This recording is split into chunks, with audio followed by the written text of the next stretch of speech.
Hi, Gene Burnett from GeneBurnett.com. Hey, I thought I'd share a little flow drill that I've been working on to help me do something that I'm advocating all the time with my students, and that is, I call it drill what you dread. I'm sure I made a video of it at some point, and basically saying that the movements that you get to in the form or in one of the drills or exercises that you do that you kind of dread, or you maybe not dread is kind of a strong word, but it does rhyme with drill, or sounds good with drill. But the movement that you're apprehensive about, or the one that you're like, here comes this thing again. And instead of just continuing to anticipate that being unsuccessful or more challenging, and then just doing it once or twice as you hit it in the form, like drill that movement, the one that's giving you trouble, drill that one. And so there's a movement in our long form that comes from Bagua, that Master Chung put in there at some point, and it's called the hawk. And the basic idea of it is that like a strike is coming and you make contact with it and you kind of hook it and you pull it towards you as you shoot this up for the throat. So it's a throat strike like that. There's all kinds of movements in Chinese Kung Fu where you see that kind of a movement. They can be really, really stylized. But the short of it is bam, boom. It's the hook down or hook pull of the arm in front of you in an immediate all in for the C grip, as it's sometimes called. Anyway, this movement comes up in our form, and it's always been a little bit troublesome for me, a little bit tricky balance-wise, and so I decided to come up with a drill that would help me just repeat it and just sort of isolate and study the mechanics of it. So I guess part of this video is like, do that. Recommend that you do that. Figure out, find a move that doesn't feel good, and isolate an exercise where you can really focus in on the details of it and what makes it work. You know, what is the right sequence of movements, and then drill it, and then maybe when you get to that point in the form, it'll be a lot easier for you. And so, going to start in the cornholio position, if you're a Beavis and Butthead fan.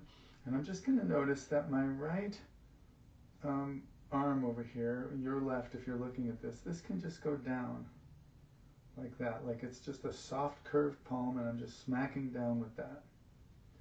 And this can do that as well. It's kind of almost like a bear paw. It's supposed to be a hawk claw. Right? So there or there. Now, also, the hands can swing on this, the forearm can swing on this plane, which is 90 degrees to this one. So you have this one, but you also have this one. And here you have this one, but you also have this one. It kind of like you kind of scoop it as most efficiently as you can to your belly, right? Boom. So I'm not sure if I have enough room to do this, but I guess I'll be partly on the carpet and partly off. But I'm going to turn my body as I go to my right, your left. As I do that, this one is going to come to the belly. I'm just going to do that simple, you know, have semicircle there, and this is going to go that way. And I'm going to, because I'm turning to my right, your left, I'm going to pivot on my, more or less on the heel.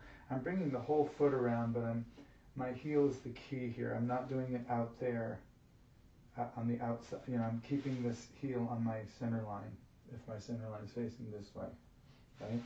So when I turn, I'm going to turn that foot on the heel. As this comes down, this one comes down as well, but this one's coming down on this plane, and this one's coming on this one. So they're going like that. And if I want to, and I do, I'm going to go to a full twist stance here. And then I'm going to launch up and make sure I'm over my center, over my stuff here, and I'm going to extend from there. And then I'm going to step back and just come right back to here again. So again, that's the lead hand goes straight down in front of you, the following hand comes to your belly. So you do that with a twist. The knee needs to be not on the outside, let's see, inside of your right leg. It needs to be on the outside. It needs to be out there. And preferably, if you can get down there, it'll slide here so that the knee is on the outside here. It's called a twist stance, but you don't need to go that low. From here, just make sure that foot turns, right?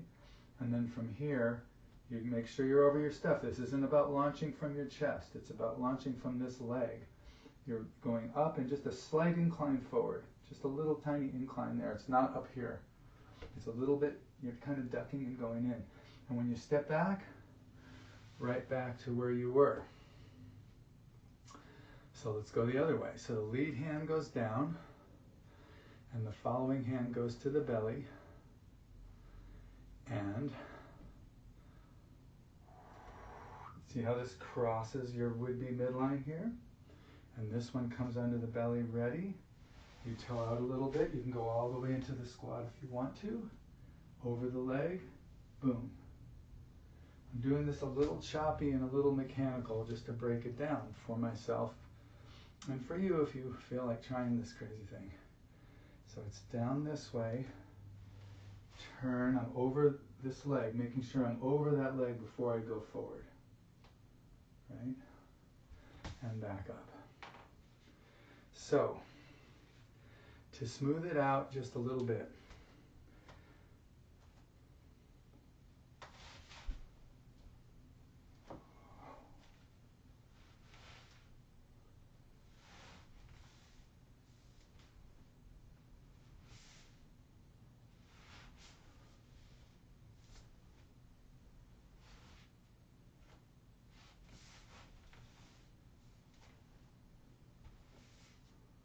so, it's a little tricky, a little complicated. Get the feet right and get the low stances in there and everything. But the key things for me are to recognize this is just gravity here. I'm not making my hands do circles. I'm not thinking about my hands making circles. In this case, I'm thinking of my elbow drop, and that makes my hand make the circle. And my waist makes my shoulder and elbow kind of have a backup. I mean, it's coming from lower than, I'm not just dropping this. This is turning into that. So this idea of the body turning the hand like that, I like that. And also, to simplify the mechanics of this part was really helpful to me. And then from here, make sure that I'm not doing that I'm not launching before I'm over my stuff. So when I go into the cross part, no matter how low I go, I'm right in the middle of the movement here. No matter how low I go, I'm still making sure as I'm coming up, especially, that I'm over my stuff. Well, I'm not, so I've got to make sure I'm over my stuff, and then it extends out.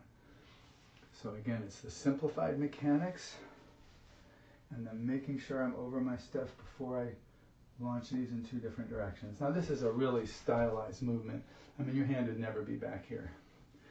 The idea, again, is to hook something and pull it towards you, and as you shoot this forward, and the extreme of that is that it goes all the way to here.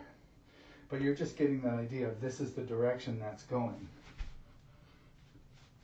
This is the direction that's going, and the other one is driving forward. So in the actual form, we would do it from a fan through back, our version of that, and we would turn this way, and then we hook, our weight comes back, and there's that toe out, and here's the stay over your stuff part, and we walk forward when we do the next one, and you end up here, and then come out of it. So that's how it works in the form, but you just do it twice, and then you're on. That's it for the whole. We do it twice because we have mirror image sections, but if you're just doing that one section that's in, you hit it twice. And twice is not enough to figure out a complicated move that is giving you personally trouble, which that one was. So by breaking down the mechanics a little bit and coming up with my own little drill to feel that, that really helped me with that move. So part of this video is just encouraging people to do that, encouraging you to do that. Like find the most difficult move in the form and make up a drill, make up a way to link it together so that you can kind of do it in a loop and you don't have to think, you know, of reconstructing it each time. So like if you wanted to practice if you wanted to practice single whip in place, doing a movement like this is nice because you just stay in place and you get to work it over and over again. And if you're working on an up and over with your single whip, up and over, if that's tricky for you, or more of a horizontal clearing kind of movement, or if you're working on the strike part, whatever you're working on, if any piece of that gives you trouble, if you can come up with a drill that lets you repeat and go back and and target the correct thing, over and over again, it can really send that message to your nervous system that that's the arrangement you need in your body to execute that movement effectively, efficiently, and without injury. Your body will start to figure it out and help you. But without reps, your body thinks anything you ask your body to do once or twice, your body just thinks that's a fad. That's just a little random request. It's not taken like as a serious order to build attributes unless you repeat it and repeat it. And when you repeat it, your body starts to go, oh, you're really serious about this. You want this, you want this to be over your stuff before you launch there. So you start building that into your movement. Your body will do it for you. All you got to do is set the target. But the target your body understands more than English or any kind of psychological stuff you can come up with is actual physical tasks. You ask it to do something that requires that it have the skill or the alignment or the attribute or whatever that you want. Ask it to do that, and it will get better and better and better. You want your balance to improve? Buy a wobble board and spend a minute on it every day, and your body will just get used to it, and it'll get better and better. You don't have to think about it. You don't have to understand how balance works. It's helpful sometimes, but you don't have to. Just ask your body to balance on that thing, and it'll start to figure it out. Most of the reason why people don't have skills is that they're not persistent enough. It's not a matter of talent. Talent certainly helps. If something comes easy to you, it's much easier to learn it than if it doesn't. But the main thing is persistence, to keep showing up long enough that your body gets the message that you mean business and it starts to figure it out for you. That's the key. So consistency is really a great virtue in studying any kind of these physical arts. Okay, so I just wanted to talk a little bit about that, share a little bit about that. If you like this video and you find it helpful, please let me know in the comments. That's always nice. I have tip jars all over my virtual world here on YouTube and over on my website, but a good comment, a comment that something was helpful is as nice as a tip to me, because that's why I'm making these. I don't make a fortune at YouTube videos, obviously. Every little bit helps me kind of keep my contraption rolling here, but mainly I do it to be helpful. So thanks, and I hope I was.